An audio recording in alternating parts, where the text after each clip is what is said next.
तू महिमा पुराण में हे लोगवा कहेलन जे के गंगा माई पावन के काहे अपावन बनावलो हे ना जानी कहिया समझ सब के आए हर कैसे हाँ कैसे का गुण तोर गाई हो कैसे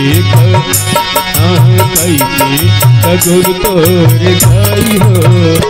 माई तोहरी दुवरिया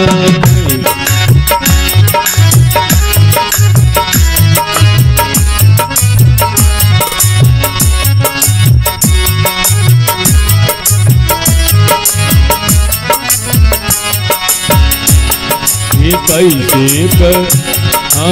कैसे गुण तोर गाई हो माई तोहरी दुवरिया कैसे गुण तोर गाई हो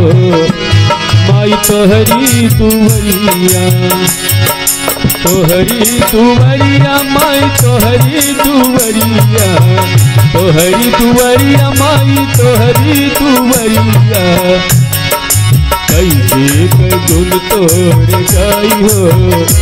माई तोहरी दुवरिया कैसे गुण तोर गाई हो माई तोहरी दुवरिया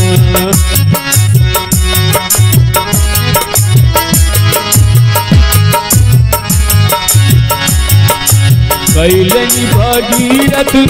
तपस्या बड़ भारी कैलनी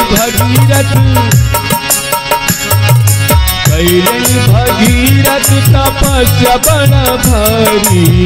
सुन के पुकार दिहल पुरखन के तारी पुरखन के तारी हो पुरखन के तारी कैलनी भागीरथ तपस्या बड़ा भारी सुन के पुकार दिहल पुरखन के तारी सगरो महिमा बखानी हो माई तोहरी दुवरिया कैसे गुण तोर गाई हो माई तोहरी दुवरिया हे तोहरी दुवरिया मैया तोहरी दुवरिया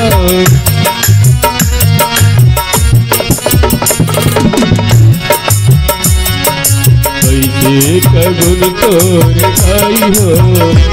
माई तोहरी दुवरिया कैसे गुण तोर गाई हो माई तोहरी दुवरिया हिम के पहाड़वा से आइलियो तू चली के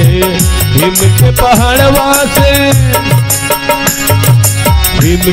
पहाड़वा से आइलियो तू चली के जोन से बहरे तू भैलियो निकली के हो भैलियो निकली के अरे हिम के पहाड़वा से आइलियो तू चली के जोन से बहरे तू भैलियो निकली के बेटवा पुराण है गाई हो माई तोहरी दुवरिया बेटवा पुराण है गाई हो माई तोहरी दुवरिया कैसे गुण तोर गाई हो माई तोहरी दुवरिया कैसे गुण तोर गाई हो हे माई तोहरी दुवरिया।